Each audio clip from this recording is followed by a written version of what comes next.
Test, test. All right. All right. How's everyone doing? Good? Yeah.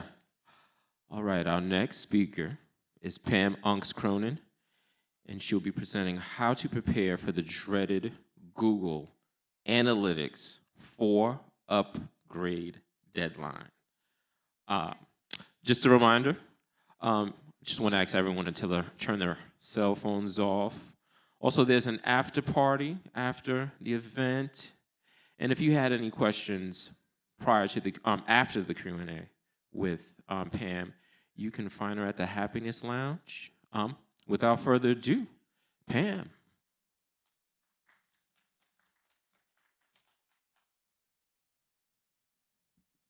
Hello, everyone.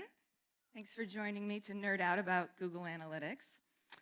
Unfortunately, this is a different tone than most of the Google Analytics talks that I do. Usually people are like excited to learn more, but with this whole GA4 thing, I think we're all feeling this sense of dread and dismay and anxiety, right? Yeah, so we're going to try to smush that as best we can, make you feel a little better about it. But I am going to be really sarcastic and cranky about it at the same time. So there's me reacting to how they did this. So our first item on the agenda is for you to listen to me complain about Google Analytics 4 and Google's incredibly poor rollout plan for it. And then at some point I will stop complaining and show you what you need to do to seamlessly transition to GA4 and back up your historical data because of the poor rollout plan. That's going to be very important. If you want to download the slides, you can go to pamannmarketing.com/slides. There's a bunch there, but this one will be on the top. Leave that there for just a sec, and I'll show it again at the end. All right, we do have a specific Q&A portion at the end, so try to hold your questions till then, but if you're like completely lost on what I'm talking about, you need a quick clarification, feel free to chime in.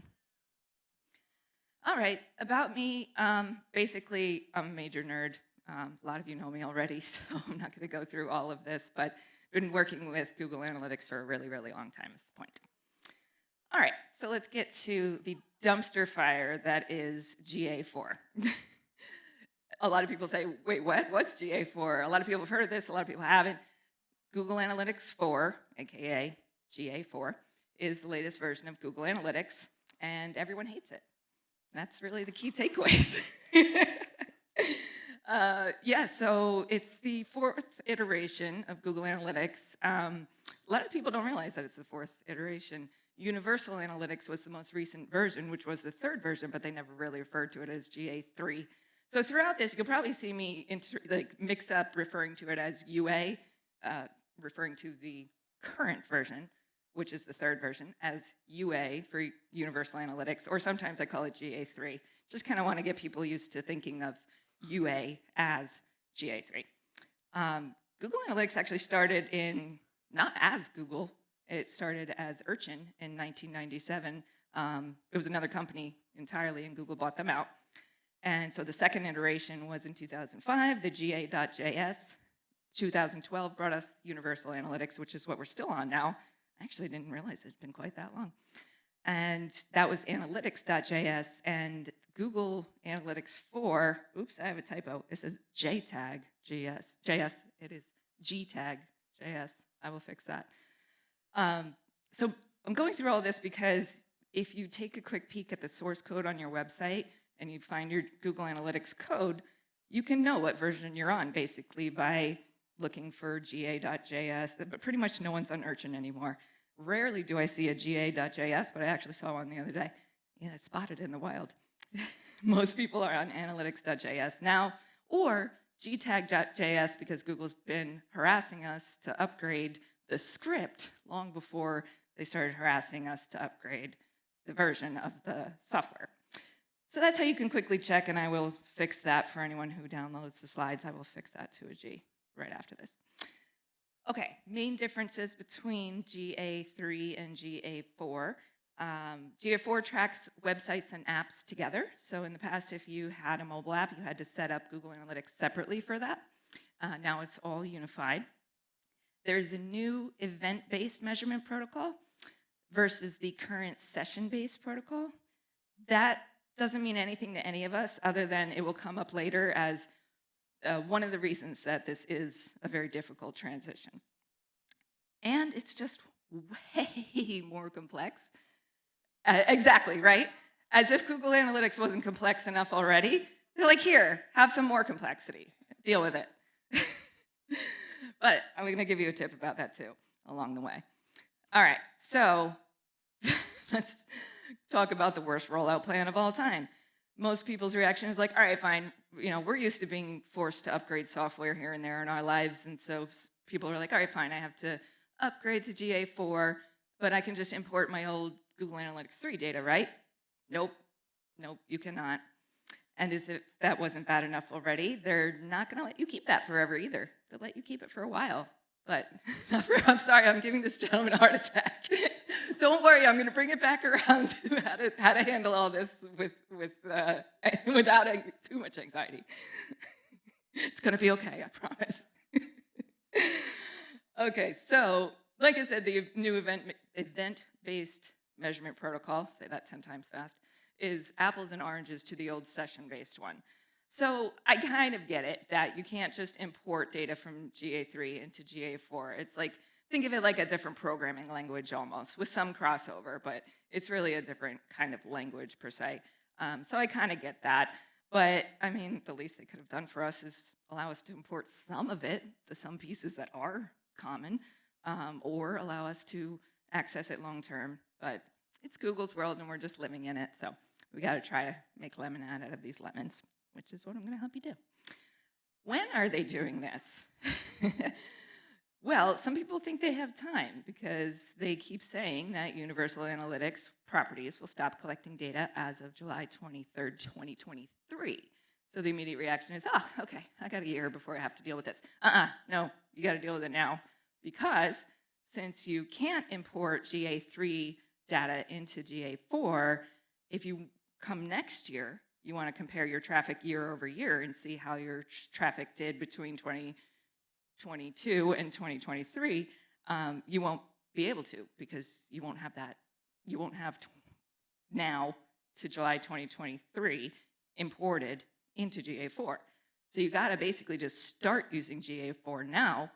You can use it concurrently with the current version side by side, but you want to do that so that you have that ability come next year. Your future self will thank you when you have to do year-over-year comparisons and you're actually able to. So now is the time. I would highly encourage you to do this before July 23rd of this year. All right, so you thought that I was done with the complaining part. No.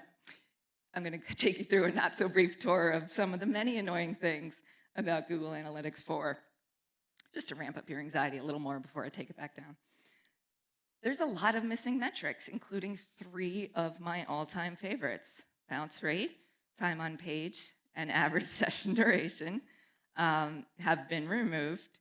Some have sort of similar replacements, and we'll get to that.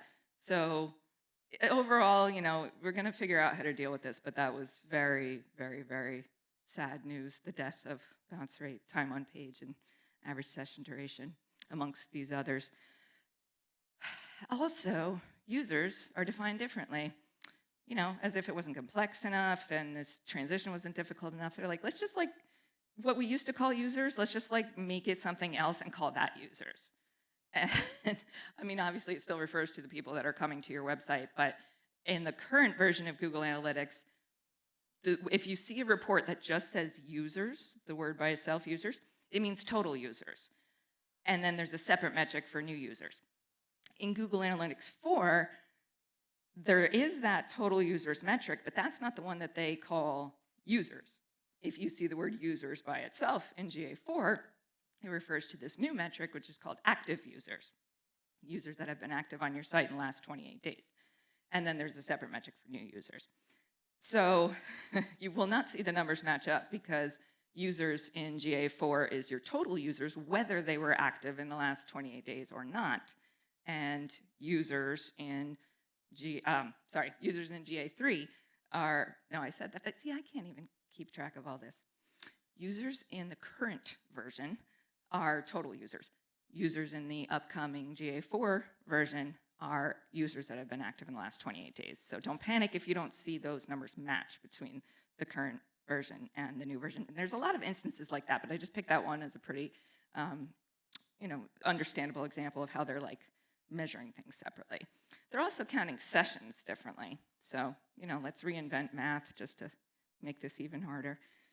Your session count will also be different, probably lower in Google Analytics 4 than in the current version, because of a variety of different nuances, including the fact that GA4 doesn't create a new session when the traffic source changes mid-session, but the current version does. So if you came in from an organic SEO search and then you hit the back button later on, 10 minutes later, you see a Facebook ad for that same site and you come back in on the Facebook ad, a session is considered 30 minutes long. So if you switch the source that you came from in the same session, this current version of Google Analytics would count that as 2 sessions. GA4 was counted as 1.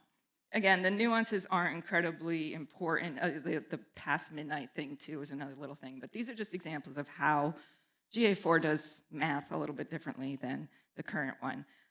So again, don't panic if your numbers are different. This one, I was pretty upset about, too. I'm upset about all this. No more goals. Although I always hated the word goal. I thought they should have always called it a conversion all along, because that's what it is. But we got used to goals, and you could set them up fairly easily and define what you want to consider a conversion fairly easily. And in GA4, we don't have that anymore. You still have to set up your conversions. They're calling them conversions, so that actually makes sense. Something makes sense for once. But a conversion is set up as taking an event and marking it as something that you can consider a conversion, or more likely creating a custom event and then marking that as something you consider a conversion. It's not the hardest thing in the world, but it is more complex and annoying. Also, views. This is probably my #1 thing I'm upset about. I rely on views a lot. I deal with a lot of sites that have, including my own, that have different sections for different brands or subdomains, or even different domains, but they're owned by the same brand, so they're tied into the same Google Analytics account. And we separate them with views. You got one that has everything, and then one that has just the one part, and then one that has just the other part. You can't do that anymore. You have to just look at everything all together, and whatever report you're on, you can do what they call a comparison and like split it out on the fly, but I haven't found anything yet that makes it as easy as views did. There's a little bit of a rumor that they may bring views back, but I'm not going to get my hopes up just yet. There is another thing called explorations, which is basically a fancy word for custom reports. Well, that's another thing they made a lot harder than it used to be. Was building a custom report is beyond complex now. Hopefully they do continue to refine this, though. This is the first iteration, so I have a smidge of hope that they'll make it a little bit easier. But yeah, no good solution for this one right now. I found workarounds for pretty much everything else thus far, except for this one. Well, I found workarounds within Google Analytics for pretty much everything else except this one. I will show you an external workaround for this after. And segments. Oh, I love segments. They're also missing now. That was like, I was like, okay, we have no views, so I'll just use segments. No, I mean, they're there, kind of buried in that crazy complex explorations thing. And we kind of get the same functionality out of comparisons, although it's much more manual. So yeah, that's basically how I feel about that, is how Charlie looks right there. All right, I'm almost done complaining, I promise. The complaints are building context, though, to how I'm going to show you how to deal with this. All right, so after GDPR and CCPA and all this data privacy stuff was enacted and Apple started taking away cookies and whatnot, we are heading toward a cookieless world. Later next year, I forget exactly when, Chrome is going cookieless. So, and then there's like all these laws about how long you can keep people's data. So I get it. You have to put some form of data retention controls in there. And in the current version of Google Analytics, it is 2 years. which doesn't really harm anybody too much if they forget to go in and extend that, because when was the last time you looked at your data from 3 years ago? Yeah, probably 3 years ago or 2 years ago. So 2 years was fine. In Google Analytics 4, it can only go up to 14 months, but the default is 2 months. 2 months. So many people are not going to realize that, and they're going to switch over, and 3 months later be like, oh my God, expletive, where is my data? So very first thing, and I'll walk you through the whole setup. Very first thing you want to do is make sure that you flip that 2 months to at least 14 months. Also, you want to start looking into a way to store your data even longer than that. But again, let's crawl before we walk and then walk before we run. Okay, so don't panic. I'm done complaining now, maybe. I have a plan. So everybody breathe. We're going to meditate on my 3-part plan surviving this transition. First, I'm going to walk you through setting up Google Analytics 4 right now. If you have your laptop, get ready and just do it right now. You don't have to worry about it. I'll take you step by step. Just follow me and get it done. If you don't have your laptop, no worries. This is being recorded. The slides are available, and you can go back through this anytime. You're definitely going to want to back up your GA3 data because, like we said, it can't be imported and will be deleted. And you want to set up Data Studio. This is like my real key to surviving all of this is, as we said, Google Analytics in its current iteration is complex enough. GA4 is even more complex. So why are we torturing ourselves with working with these incredibly complex interfaces when there's a better way? And I feel that Data Studio is a better way, and it's free. So we'll get to that too. But let's, again, crawl before we walk, walk before we run. So let's start crawling. We're going to set up Google Analytics 4. The first thing you want to do is go into your current analytics. And there is an admin gear on the lower left. You've probably been in there before. When you go into your admin settings, there's 3 columns. And in the center column, you'll see GA4 Setup Assistant. Make sure my mouse shows up there. Okay, my mouse shows. So click the Setup Assistant, and then click the Get Started button. Oops, there we go. All right, here's where it gets a little tricky. If you already have a gtag.js analytics script powering your current version of Google Analytics, then you can just check this little box here to enable GA4 to collect data from your site with the existing tag. But that only applies if you have gtag.js. So if you go to your website, right-click, go to View Page Source, Control-F or Command-F, and search for the word analytics or even UA-. You can find which one you're on. Remember that 4 iteration thing from before. GA.js won't work for this. Analytics.js won't work for this. But if you see gtag.js in your analytics script, then you can just check that box and it makes life a little bit easier. If not, no worries, we'll get through it. You just don't check that box and you keep going. And then it's going to offer you to go to your new Google Analytics 4 property. So you click the big blue button, go to your GA4 property. And then you're going to be prompted to install your tag because, again, this is for people who have not checked that box. If so, you just get to skip all this. But so you're going to go to the arrow under tag installation, under collection. And then you got to click again on these arrows. Sorry, I went too fast on that. Eventually, you keep clicking these arrows until you get to your data stream. That's a new term that they're using for really the script and what it does to bring data in, calling it a stream. It's basically your tracking script. So you get through all that, and then again, if you did not check the box a few steps ago, it prompts you to add a new on-page tag. And so you can copy paste that code just like, I keep clicking by accident.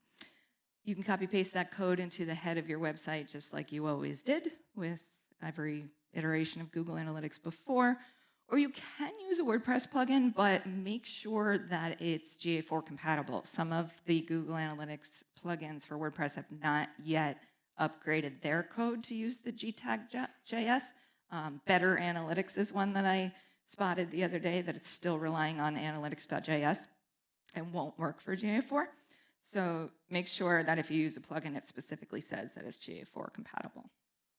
You also have the option of using Tag Manager, which I greatly prefer, but that's a whole nother like 7 sessions we don't have time for today. But if you are familiar with Tag Manager, I highly suggest going that direction instead. But we're keeping it simple for now. So copy paste your code into the head of the website. Or again, if you did check that box because you know you have GTAG already, you can use the existing on-page tag, but there's just one more step. Make sure you follow these directions right here, where you have to copy your new Google Analytics property ID, which now starts with G dash. We're used to seeing UA dash, blah, blah, blah. Now it's G dash, blah, blah, blah. So you want to copy that, go back into your current version of Google Analytics, and there will be an option to connect the two, and then you paste that in there. And that's how the current code collects, like kind of through GA3 to GA4. But you do have to connect it. So just to try to recap that as simply as I can, if you were able to check the box, remember to go back and connect it to GA3. If you were unable to check the box, just put the new code on the site in place of the existing code. You swap them out. You don't want to. All right, so once you've implemented the code, go to your site and click on a few pages, then go to reports. In GA4, go to reports, and you'll see one called real time, and just make sure you see yourself there to make sure it's working. Very important, as I said before, you're going to do all this just to have your data deleted every 2 months. You definitely want to go immediately into the center column of settings in GA4, click on data settings, and go to data retention. Flip that 2 months to 14 months, hit save, do it immediately. If you do nothing else as part of this setup, do that. All right, now another thing you want to make sure to do, because it won't be done for you by default, whereas a lot of the property settings like time zone and stuff are like imported automatically when you do the GA4 setup assistant, the goals, aka conversions, are not. I'm still not used to calling it conversions, even though I've preached for years that it should be called conversions, so I keep saying goals. So to configure your conversions, there's a new section in the side menu of GA4 that says configure. So it's a little bit different than the settings gear. It's kind of like configuring your reports as opposed to configuring your account. So that's where you go to create. Most likely you're going to need to create an event. Most conversion events don't just happen by themselves. So you're going to need to create an event and specify the conditions that trigger that event. So it's actually very similar to the old way where you would say, all right, like I want to make a destination goal for when someone fills out my form and they land on like the confirmation or thank you page afterwards.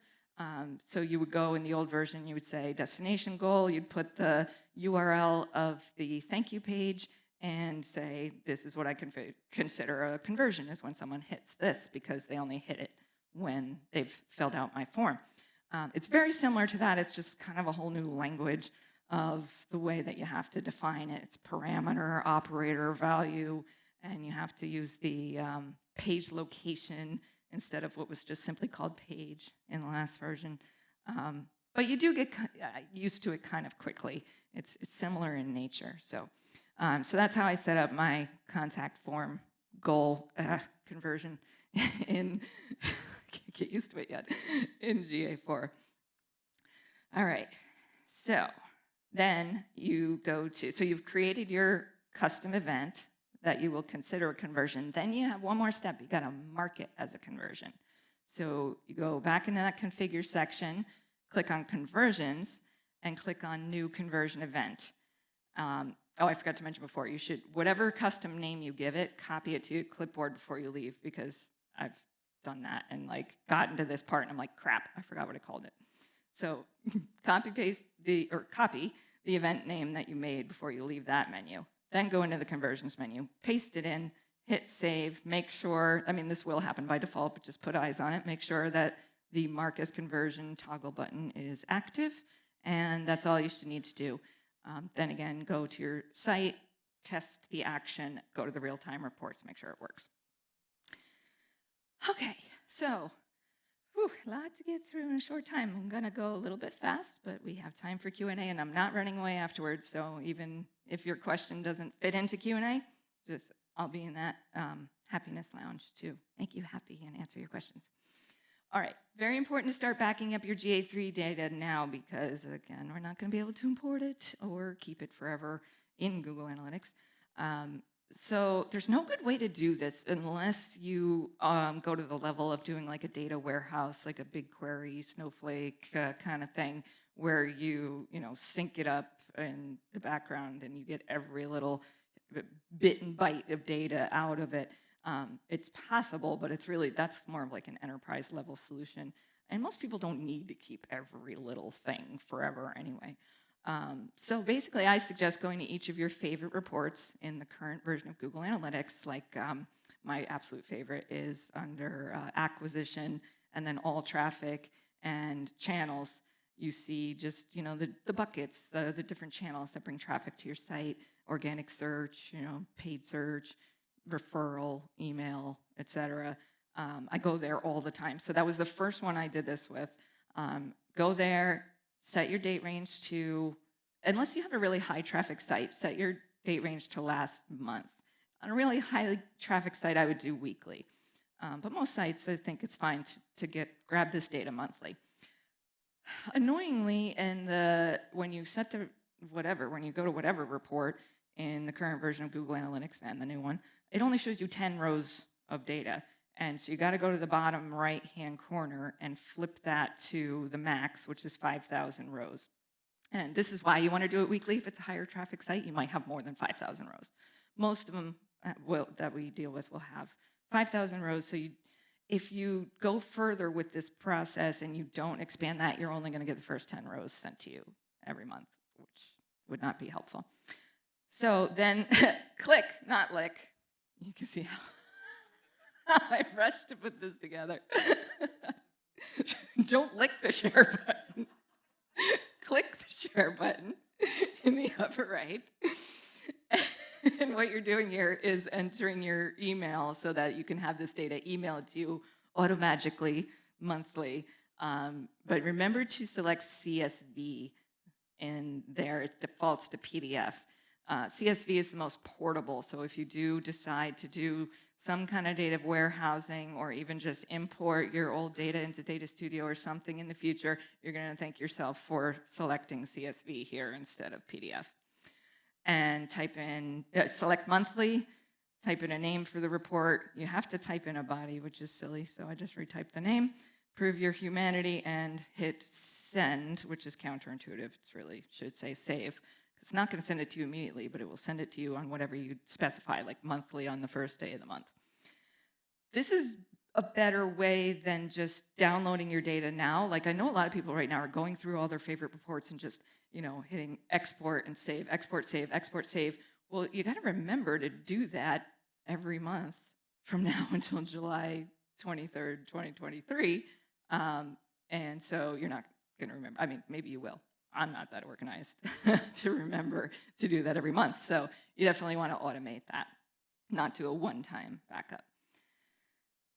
Okay, and here's the part where I suggest that we just get as far away from Google Analytics interface as we possibly can. Not the data, but the interface.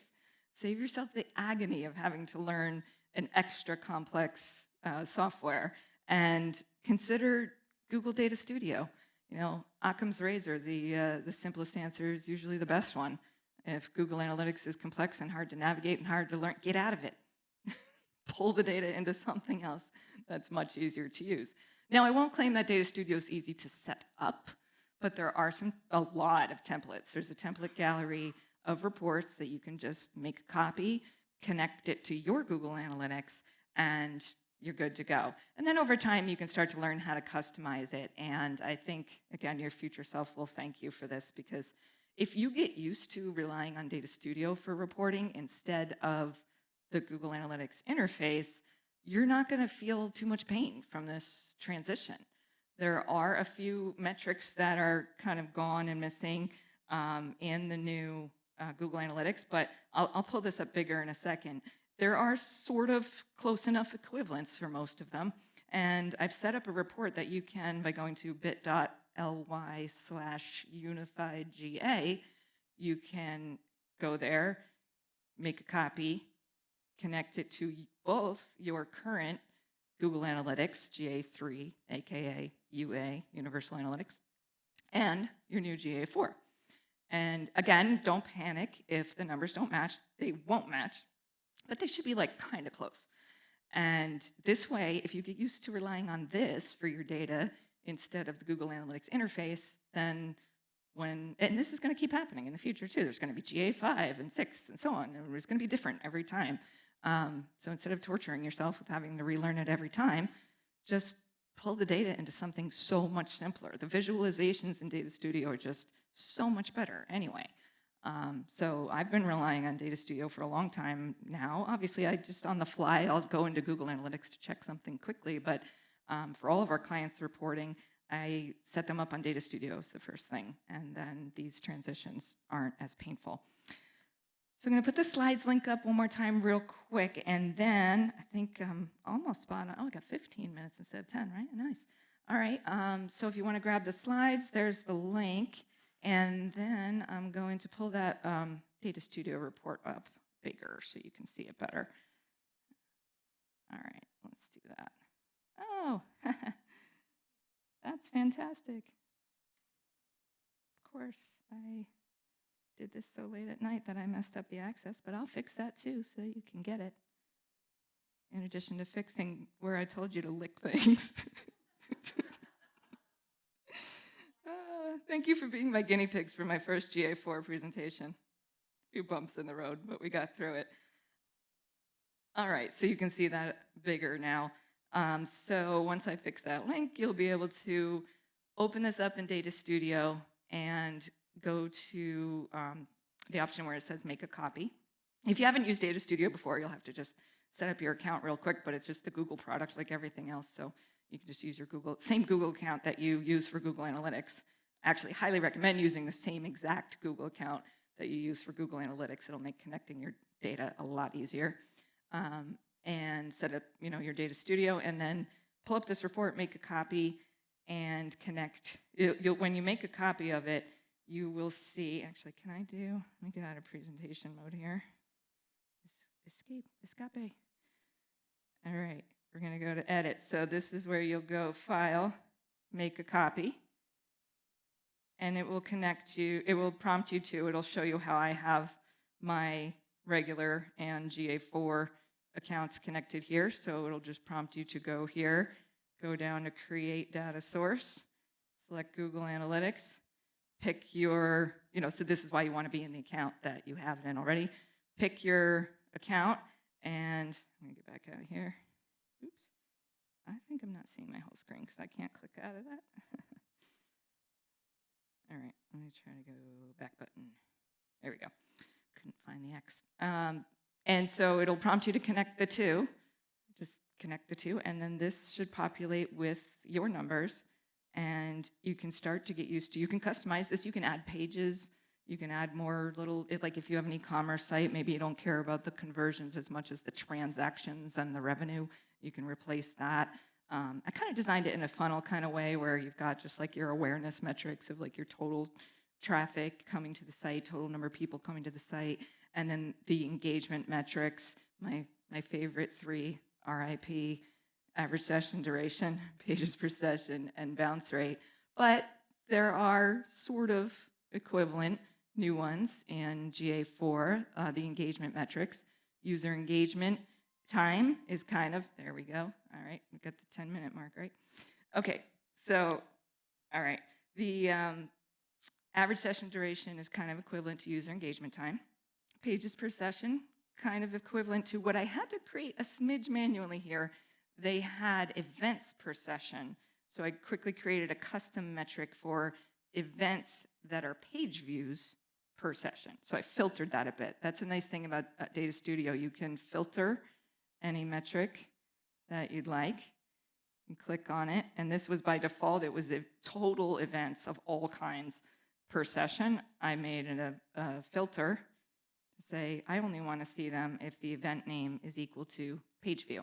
And then I was basically able to recreate that metric of page views per session. And engagement rate is very similar to bounce rate. I will stop there now and take questions. They told me to have you walk up to, if you can, the microphone. Otherwise, I can repeat the question so that people on the live stream can hear it. All right, she won the race. She got there first. So my head is spinning and I'm fuming, and this is just scratching the surface of what I need. So I have two quick questions. First, do you do Zoom consulting? Yes. I will be speaking with you later. I'm a data therapist on the side. The second question I think is more for everyone, which is, I will go through the pain of all of this, or I will decide to not do this for my clients ever again. But if I go through the pain of all of this, is this addressing anything about Google Analytics spam? Great question. Is it fixing the spam problem? Not entirely, but I think thus far, and as I'm early on in the journey here, I think it's doing a slightly better job at filtering out known bots than GA3 is. I had a lot of bot filters in my GA3 view that I didn't necessarily need to recreate in GA4 because the numbers were already kind of similar. So I think it's doing better, but it's certainly not perfect. My question is the user engagement. Oop, 1 sec, I don't think that mic's on. So my question's with the user engagement. Is that 5 hours and 31 minutes? No, sorry. Or 5 It is, minutes. again, they switched the math a little bit. Whereas before they would give you minutes and seconds, now you're getting minutes and I don't even know, seconds and milliseconds. so just kind of like use your eyeballs to compare the first 2 chunks of this to that one. Okay, thank you. Hi. One of my clients is a very complex, homegrown configurators and e-commerce, homegrown e-commerce site. We've developed tags over years with the help of Google Tag Team. And will those tags be automatically converted over to GA4? Because it's years of work that went into this. Not necessarily no, they're not going to be pulled in by default, but you can, there's an option in there, I don't know if I could find it quickly enough, but in the settings in GA4, there's an option, I think it's under data stream settings, to kind of honor like universal analytics events and pull them in. Actually, it might be under configure and then events. Somewhere in there, I'm still getting used to where things are. There's an option to pull your universal analytics events into GA4. Now that's a temporary solution because obviously the universal analytics is going to go away. Are you doing your tags in Tag Manager? Okay, yeah. All right, so then that is not so bad of a transition. You will have to kind of create copies of them and assign them to the GA4 config tag in there instead of the other one. I'm honestly still battling the same thing with a lot of our clients, and I don't have it completely figured out yet, but I see a path where there's like a way to kind of just duplicate them all, tweak them all, and not have to recreate the wheel completely. So it's a matter of duplicating the tags? I think that's going to be the best way. Like, I'm still playing with it, trying to find the best possible solution, but for now, that's what I think we're going to have to do. We're all still figuring it out. Hi, I'm sorry I gave you a heart attack in the beginning. Yeah, well, okay? I look at this as more painful than root canal therapy. I mean, it's just, all right, I'm sorry, I shouldn't say that. But yeah, it's bad news. I mean, GA3 is tough enough, and now GA4, come on now. But I wanted to know if you set up Data Studio, should you, and you're already pulling from GA3, will it automatically pull from GA4 if you convert to No. GA4? So then you have to go into the Data Studio and then reconfigure something. Well, so let me see if I can make this. What would be the best so way like- to do this? I guess Yeah, you let me first click on convert to that. GA4 and then you go to Data Studio and then you make your changes in there. Right. So, well, if you first convert to, well, it depends on when you start using Data Studio. If you have an existing Data Studio report, let's just say this is a separate report and it's Right. all GA3. You have a couple of different options. You could do a side-by-side like I'm doing. I'm not going to do this forever, obviously, but I do want to make sure there's consistency, Mhm. that the metrics are at least somewhat close for now. So you could do like side-by-side where you have like this one, the data source is set to the GA3 data source, Mhm. and then copy paste and change that one to the GA4. That's how I made this. That's one option. Another option is take your whole GA3 Data Studio report Mhm. and do the file, make a copy. And if you only had GA3 on there, Mhm. you would just select GA4. Now, there'll be a couple of things that won't work that way, like the metrics that don't exist anymore. You'll have to manually go to those, but a bunch of them are the same. So it's not too painful of a process. If you haven't been using Data Studio at all, I highly suggest just go with GA4 from the get-go. Just Right. And ju- just not dive in even and get used to use the Data Studio? Sorry, what was that? And not use Data Studio? No, use Data Studio, but don't bother if you're just starting Right, with Data right, Studio, don't right. bother connecting it to the old one, even though these metrics are what you're still used to seeing right now. Just kind of try to force yourself to go GA4 from the get-go. Yeah. But at least this way, like you still have to learn the new metrics and what they mean and everything, but you don't have to learn a whole new interface at least. I mean, you're learning the Data Studio interface, but it's a lot Well, easier than. At this point, I just want to go back to Jetpack. It's just- So there's a talk later today, actually, that is going to discuss alternatives. So I'll plug that talk. Victor's going to talk about alternatives. You may want to get away from Google Analytics entirely, and that's totally an option. So we have a couple more minutes. Hey again. Hi. So my question is, like, a lot of the advertising platforms put the UTM medium, UTM source parameters in the URL. Is all of that carried over cleanly, and you're able to kind of filter your reports and stuff with those? It's all carried over. I wouldn't say cleanly. What you're going to want to study with regard to UTMs is, let's see, the default channel definitions. I don't think I have to put Google Analytics to get it. Yeah, okay, default channel definitions. Let me see if I can get them sort of side by side here. Okay, so yes, this article is about universal analytics. So this is currently how Google Analytics interprets and kind of files the UTM tagged traffic. So it's mostly based on medium, sometimes on source, but oh, my screen's not showing. There we go. Okay, so it's mostly based on medium. So if you have UTM medium equals CPC, it's gonna file it in the paid search bucket. A lot of what people do now with like paid social is they will use CPC or PPC. And then because there's no source filter here now, it gets dumped into paid search, which doesn't really make sense.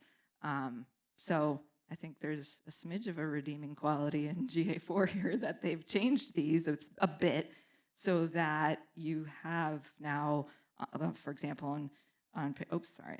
I don't know why they show you paid social tags for Google Ads. I can't even imagine how that is even possible. So that's what you'll see first. Scroll down to channels for manual traffic to see something that makes sense. And so now there's the same medium filter. They put a little regex on it because a lot of people also use paid social for their medium for paid social traffic. But now it will look at the source and see if it's Google or this is basically the same thing here, or if it's a known social site. And so you'll have paid social and paid search. So yeah, not exactly cleanly, but I actually think the new way is slightly better. So you may have to make a few adjustments, but then I think it's going to be better going forward. Thanks, that was super helpful. Good, good. Hello, my dear. Let me take this off. So, Oh. can you explain the difference between engagement rate and bounce rate? I'm still trying to figure that out myself, honestly. That is fair. Yeah, I'm learning along with everyone else. I was like, I know that question's going to come up. I got to spend more time studying that before this. No, haven't gotten there yet. Sorry. I will keep you posted. Thank you.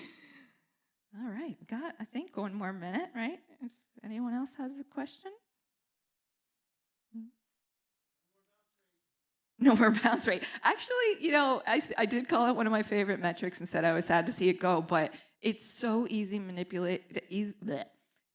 manipulated and often inaccurate that I am kind of glad that they switched it to something else. I still need to wrap my head around exactly how they're calculating the engagement rate, but I think I'm going to be more happy with it than bounce rate because it was so often incorrect.